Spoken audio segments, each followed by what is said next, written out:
అమ్మకి తన వల్ల జరిగిన అన్యాయాన్ని ఒప్పుకున్న ఇమ్ము, సంజనకి క్లారిటీ ఇచ్చిన నాగ్సార్, పవన్కి సుమన్కి తన పంచుతో పగలగొట్టిన పడాల కళ్యాణ్, హౌస్ మెంబర్కి పనిష్మెంట్ ఇచ్చిన నాగ్సార్, ఈసారి సేవింగ్స్ లో కొత్తదనం చూపిస్తున్న బిగ్ బాస్, మిగిలిన హౌస్ మేట్స్ కి రేటింగ్ ఇచ్చిన రీతు.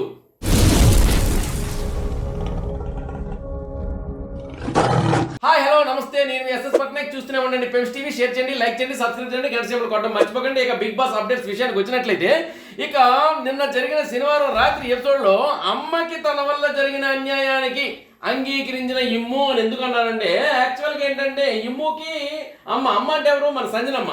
సంజనకి ఇమ్ముకి మధ్యలో ఒక ఆట జరిగింది. ఆ విషయం నాగార్జునకి అడిగారు, ఇమ్ము నువ్వు సంజనాని చూస్ చేసుకోవడంలో నీ యొక్క ఆంతర్యం ఏంటి, నీ తాలూకా స్ట్రాటజీ ఏంటి అని అడిగారు. ఏమీ లేదు సార్, ఒకవేళ నేను ఓడిపోతే నేను గెలిచిన బాక్సులన్నీ మన సంజనా గారికి అమ్మకి ఇచ్చేవచ్చు, ఒకవేళ గెలిస్తే నాకు గెలవకపోతే ఎవరో బయటకి ఇచ్చిన బదులు సంజనానే నేను టాప్ 5కి పంపిద్దామని అనుకున్నాను. కానీ ఆ తర్వాత నాకు తెలిసింది ఏంటంటే, గెలిచిన తర్వాత కూడా మళ్ళీ ముగ్గురుతో ఆడాలి, మళ్ళీ ఇద్దరితో ఆడాలని నేను సరిగా అర్థం చేసుకోలేకపోయాను సార్ అనేది ఒకటోసారి ఒప్పుకున్నాడు. ఆ తర్వాత సరే మీ ఇద్దరు ఆడారు కదా, మీ ఇద్దరు ఆటలో అందుకే అమ్మ ఓడిపోయింది అంటే అమ్మ చెయ్యి వదిలేసింది.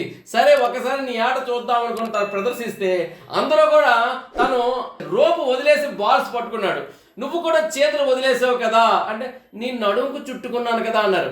నడుముకు చుట్టుకున్నట్లయితే అందరూ కట్టుకుంటారు కదా, ఒక చెయ్యి పట్టుకోవాలి కదా అంటే, ఓ సారీ సార్, అన్కాన్షియస్లో అంటే నేను ఆట మీద ధ్యాస పెట్టేది చెయ్యి కూడా వదిలేనో లేదో నేను చూసుకోలేకపోయాను. ఒకవేళ అప్పుడే నేను దాన్ని కనుగొన్నట్లయితే నేను ఓటమిని అంగీకరించిండేవాడిని అంటే, మరి ఓటమే కదా అంటే, నిజంగా నా వల్ల మిస్టేక్ జరిగింది సార్, నేనైతే దాన్ని నేను అంతగా అనుకోలేదంటే పొరపాటున అసంకల్పితంగా నా చెయ్యి ముందుకెళ్ళిపోయి బాల్ తీసుకుంది, కానీ నిజానికి నాది తప్పేశారని తప్పును సునాయాసంగా ఒప్పుకున్నాడు. తనకు తెలియదని చెప్పేసి తప్పును ఒప్పుకున్నాడు ఇమ్ము. దానివల్ల ఏంటంటే సంజన కూడా ఆర్గ్యుమెంట్ చేయలేదు. సంజన నిజంగా ఆర్గ్యుమెంట్ చేయదు, మిగతా వాళ్ళకైతే చేసినేమో కానీ ఈ విషయంలో సంజనే కాదు ఎవరు కూడా ఆర్గ్యుమెంట్ చేయలేని విధంగా తన తప్పుని తెలియదని ఒప్పుకున్న ఇమ్ము అమ్మ పట్ల తన ప్రదర్శించాడు తన తాలూకు నిజాయితీని. ఆ తర్వాత అమ్మ పట్ల అంటే, అమ్మ పట్ల ఒక పాట పాడమని నాగార్జున గారు గతంలో అడిగారు. ఆ అమ్మ పట్ల ఒక పాట పాడమని అడిగినట్లయితే ఆయన ఒక పాట పాడారు. నిన్న కూడా మనం అనుకున్నాం చూసారా, ఆమె సంజన బాగా ఏడుస్తుందని చెప్పేసి, అమ్మా అని పిలిచి నన్ను ఏడిపించకురా ఆ పాటలోకి వచ్చినప్పటికీ అమ్మ ముట్టుకున్న పాలు విషం, అమ్మ అంటే నువ్వు తాగితే అమ్మ పాలు విషమేరైన పదాలు తనకు నచ్చలేదు అనే విషయానికి ఆమె బాధపడితే ఆ విషయానికి క్లారిటీ ఇచ్చారు నాగార్జున గారు. ఇది ఇమ్ము నీకే కాదు, తన అమ్మ కోసం కూడా పాడమంటే ఇదే పాట పాడతాడు. తనకు వచ్చిన పాటలవి అంతవరకు ఎందుకు, నీకు పాదాలు పట్టుకొని కూడా నిన్ను అడిగాడు కదా, కాలు పట్టుకొని అడిగినప్పుడు కూడా నువ్వు ఎందుకు ఇచ్చేయాలంటే, నేను ఇమ్ముపై కోపపడలేదు సార్, ఇమ్ముపై నాకు ఎటువంటి కోపం లేదు, కాకపోతే అందులో ఉండే పదాలు నా హార్ట్ టచ్ అయ్యాయి, నేను అందుకే బాధపడ్డానంటే దానికి 4 రోజులు ఏడాలా అని చెప్పేసి చెప్తూ ఆమెకి ఒక క్లారిటీ ఇచ్చారు. అది ఒక అమ్మ పాట, నీ మీద ఎటువంటి ద్వేషము లేదు, ఆయన మనసులో ఏమీ లేదు, అలా ఉన్నట్లయితే నీ కాలు పట్టుకుని అడగడు, అతను నీ కాలు పట్టుకుని అడిగాడు, ఈ విషయాన్ని ఇక్కడితో విడిచిపెట్టే, కానీ ఇందులో ఎటువంటి దోషాలు ఉన్నాయా అని రూమ్మేట్స్కి అడిగితే ఎవరూ లేవన్నారు. అదేవిధంగా ఆడియన్స్కి అడిగారు, ఆడియన్స్ కూడాను లేదండి అని చెప్పడంతో సంజనా గారు ఏంటంటే ఒక విధంగా చెప్పడానికి అందులో ఉన్న హార్ష్గా ఉండే వర్డ్స్ తనకు గుచ్చుకున్నాయి, కానీ మరి దానిపై పూర్తిగా క్లారిటీ ఇచ్చేసి ఇది ఇక్కడికి తుడిపేశాడు నాగార్జున గారు. ఆమె కంట తుడిపే కాదు, హృదయంలో ఉన్న మర్కను కూడాను తుడిపేశారని చెప్పేసి చెప్పుకోవచ్చు. ఇక తర్వాత టాప్ 5కి వెళ్ళే కోణంలో నేను ఎందుకు టాప్ 1కి అర్హత కలను అనే విషయం ఒకరినొకరు చెప్పుకోవాలి. ఒకరికొకరు ఎవరి దాలు చెప్పుకునే కోణంలో సుమన్ వచ్చేసి 1 మినిట్ టైం ఇస్తే జస్ట్ 10 సెకండ్లు చెప్పుకుని వెళ్ళిపోయాడు. ఆ విషయంలో ఏంటంటే సంజన వచ్చేసి అప్పే ఒకటి డౌన్ ఇచ్చారు. ఎందుకంటే 1 మినిట్ చెప్పాలి కదా, అలాంటి 10 నిమిషాలే తను చెప్పుకోగలిగాడు, తన ఇంట్లో ఉండడానికి అంతగా లేదండి అని చెప్తే ఎంతసేపు చెప్పామని కాదు, ఏం చెప్పాము లెక్క అన్నట్టు సుమన్ అన్నాడు. ఏదైనప్పటికీ అంటే ఒక్కొక్కరు వారి గురించి గొప్ప చెప్పుకోవాలంటే నేను ఎందుకు ఎలిజిబిలిటీ అని చెప్పుకునే కోణంలో వారు వచ్చి ముందు చెప్పుకున్నారన్నమాట, నేను ఇందుకోసం ఎలిజిబుల్ అని. అయితే దానికోసం తనూజ తను చెప్పుకుంది. తనూజకి 7 మిగతా 7 కూడా థమ్స్ అప్ ఇచ్చారు. మరి కళ్యాణ్ చెప్పాడు తన కోసం నేను ఎందుకు ఉండగలను అని, తనకు కూడా అందరూ థమ్స్ అప్ ఇచ్చారు 7 కూడాను. అదేవిధంగా మరి ఇమాన్యుల్ కూడా తన గురించి నేను హాస్యం ఇక్కడ ప్రదర్శిస్తాను, ఒక కమెడియన్గా గెలిచి కప్పు తీసుకెళ్ళాలని అనుకుంటున్నాను, ఇంతవరకు ఎవరు తీసుకెళ్లేదు అనే విషయం చెప్తే తనకు కూడా అందరూ థమ్స్ అప్ ఇచ్చారు. అంటే 3 వ్యక్తులకి థమ్స్ అప్ 70% వచ్చింది. కానీ మరికొంత రీతుకి భరణికి మరి తగ్గాయి. అదే విషయంగా మరీ ఎక్కువ తగ్గాయి ఎవరికంటే సుమన్కి, మన పవన్కి. మరి ముగ్గురు థమ్స్ అప్ ఇచ్చారు, నలుగురు థమ్స్ డౌన్ ఇచ్చారు. దానివల్ల ఏంటంటే సుమను మరి పవన్ ఇద్దరు థమ్స్ డౌన్ ఉన్నాయి. అందుకని చెప్పేసి మరి కళ్యాణ్కి అంటే మన కెప్టెన్ కళ్యాణ్కి నాగార్జున గారు ఒక ఛాన్స్ ఇచ్చారు. నువ్వు ఆ రూమ్కి వెళ్ళి మొత్తం అంత షీల్డ్స్ ఉన్నాయి కదా, ఆ షీల్డ్స్లో వచ్చే ట్రోఫీలకు వచ్చేసి సుమన్ది మన పవన్ది 2 ట్రోఫీలు ఉన్నాయి కదా, నువ్వు ఆ 2 ట్రోఫీని పగలగొట్టి రావాలని చెప్పారు పడాల కళ్యాణ్కి. అంతే, లోపలికి వెళ్ళి పడాల కళ్యాణ్ ఇరగొట్టి వస్తాడేమో అనుకున్నాం, కానీ తన పంచుతో పాట్మని ఒక కొట్టి ఇరగొట్టాడని చూసి ఎంత కోపం ఉందా అనేంతలా తను టప్ టప్ అని తలకాయలు ఎగరగొట్టి వచ్చాడు ఈ ఆర్మీ పడాల కళ్యాణ్. ఎవరిది? సుమన్ విన్ని డెమాన్ పవన్ది. మొత్తానికి ఏంటంటే పవన్ది సుమన్ది తన పంచుతో పగలగొట్టి వచ్చిన పడాల కళ్యాణ్ కెప్టెన్ పడాల కళ్యాణ్ అని అనిపించుకున్నాడండి.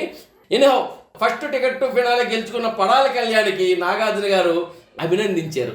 అభినందించడమే కాకుండా కెప్టెన్గా తను ఉంటుండగా తనూజ వేరే ఇష్యూ కోసం మాట్లాడింది చూశారు.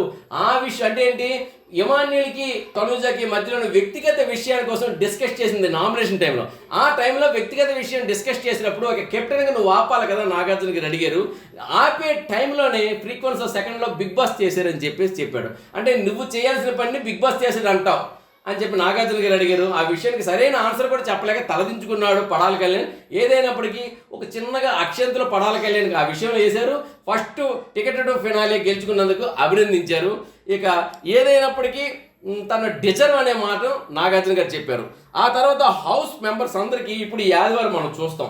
ఈ ఆదివారం ఎపిసోడ్ ఈరోజు రాత్రి వచ్చే ఎపిసోడ్లో హౌస్ మెంబర్స్ అందరికీ 4 సార్లు పనిష్మెంట్స్ ఇచ్చారు. మనం ఇప్పుడు చూడబోతున్నాం. పనిష్మెంట్స్ అంటే ఏవో అడగడం చెప్పడం. వాళ్ళు ఏంటంటే అంటే పనిష్మెంట్లు అంటే పెద్ద పనిష్మెంట్లు అంటే కాదు, ఫన్ ఓరియంటెడ్ పనిష్మెంట్లు ఇచ్చారు. ఆ కోణంలో ఏంటంటే బర్నీ గారికి వచ్చేసి పుషప్స్ తీయమన్నారు. బర్నీ గారు వచ్చేసి పుషప్స్ తీశారు, అది ఆయనకు వచ్చే పనిష్మెంట్. ఇక మన ఆర్మీ కళ్యాణ్కి ఒంటికాల మీద నిల్చోవాలి. కళ్యాణ్ ఒంటికాల మీద నిల్చొని పనిష్మెంట్ ఆయనకి ఇచ్చారు. ఆ తర్వాత ఎమాన్యుల్కి ఇచ్చి లిఫ్ట్కి రాసుకొని ఆ ఎపిసోడ్ మొత్తం కూర్చోవాలి. ఆ విధంగా ఎమాన్యుల్కి ఎందుకో గత కొద్ది కాలాలుగా ఆయనకి లిఫ్ట్కే వస్తుంది. అది బాగుందేమో, అందరికి బాగుందేమో కాదు, బాగుంది అనిపించింది కూడా. ముద్దుగా హాస్యంగా చాలా చక్కగా ఉంది. మొత్తానికి లిఫ్ట్కి రాసుకొని కూర్చోమన్నారు. ఈ విధంగా అందరికి ఒక్కొక్కరికి ఫన్ ఓరియంటెడ్గా పనిష్మెంట్లు ఇచ్చారు నాగార్జున గారు. దాని తర్వాత ఒక చిన్న పాటల పోటీలాగా చిన్న గేమ్స్ ఇవన్నీ కూడా జరిగాయి. ఆ తర్వాత ఇక సేవింగ్స్ విషయానికి వద్దాం. ఇక సేవింగ్స్ విషయానికి వచ్చినట్లయితే ఈసారి సేవింగ్స్ చాలా కొత్తదనంగా ఉన్నాయండి బిగ్ బాస్ హౌస్లో మాత్రం. ఏంటంటే 7గురిని కూడాను సేవ్ అంతమంది ఉన్నారు మొత్తం. ఇప్పుడున్న తనూజ గారు, బర్నీ గారు, సంజన గారు, సుమన్, రీతు, డెమాను వీళ్ళంతా ఇందులో ఉన్నారు కదా. మన నామినేషన్లో ఒక ఎమాన్యులు కళ్యాణ లేరు. ఈ మిగతా 6గురు కూడా సేవింగ్స్ చేసుకోవడం ఒక్కొక్కరికి ఒక కొత్తదనంగా సేవింగ్ అనేది ఇచ్చారు. అది మీరు ఒకసారి ఎపిసోడ్లో చూస్తే బాగుంటుంది నేను చెప్పే కన్నా. ఆ తర్వాత వచ్చేసి ఫైనల్గా 3 మిగిలేరు, సుమన్, సంజన, రీతు. నిజానికి సుమన్ వెళ్ళిపోతాడు, వెనక సంజన ఉండదు. 3rd పొజిషన్ రీతు అనుకున్నాం ఎగ్జిట్ నుండి, కానీ ఇక్కడ కొంచెం రివర్స్ అయిపోయింది. సుమను 3 ఉండేటప్పుడు సుమన్ నుండి ఎలిమినేషన్ నుండి తప్పించుకున్నాడు అనమాట. ఫైనల్గా సంజన, రీతు ఉన్నారు. ఈ సంజన, రీతుకి ఇద్దరికి 2 వైర్స్ లాగా ఇచ్చారు. ఆ వైర్స్ 2 ఇటు అటు కట్ చేసుకుంటూ వెళ్తే చివరాఖరికి వచ్చినప్పటికి ఒక బాంబులా బ్లాస్ట్ అయ్యి రెడ్ ఇవంతా పడుతుంది, ఒక స్మోక్ ఇవన్నీ వస్తాయన్నమాట, పొగ సంథింగ్. ఆ టైంలో వచ్చినప్పటికీ సంజన సేవ్, రీతు అన్సేవ్. సో ఆ విధంగా రీతు ఎలిమినేట్ అయ్యింది, రీతు స్టేజ్ ఎక్కిపోయింది. సో మొత్తానికి ఏంటంటే ఎప్పటి నుండో శ్రీజ వెళ్ళిపోయిన ఎపిసోడ్ అంటే 5వ ఎపిసోడ్ నుండి ఎలిమినేట్ అయిపోతుంది అనుకున్న రీతు ఎట్టకేలకి 5 స్ట్రాంగ్స్ రావడం వల్ల ఆమె ఎలిమినేట్ అవ్వకుండా కొనసాగింది. మొన్న 2 వారాలు ఎలిమినేట్ అవ్వాలనుకుంటే తనూజ వల్ల, ఆమె పుణ్యం వల్ల సేవ్ అయిపోయింది. ఈసారి మాత్రం ఎలిమినేట్ తప్పలేదు, ఎలిమినేషన్ అయిపోయింది. ఈ విధంగా ఎలిమినేషన్లో కూడా కొత్తదనాన్ని చూపించారు బిగ్ బాస్. రాత్రి మీరు చూస్తున్నారు.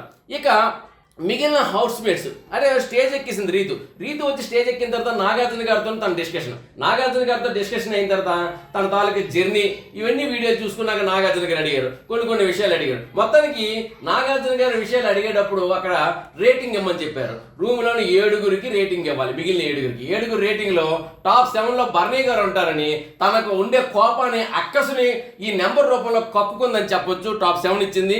సుమన్కి వచ్చేసి టాప్ 6 ఇచ్చింది. సుమన్ రేటింగ్ టాప్ 6 అని. తర్వాత సంజన గారికి వచ్చి టాప్ 5 ఇచ్చింది.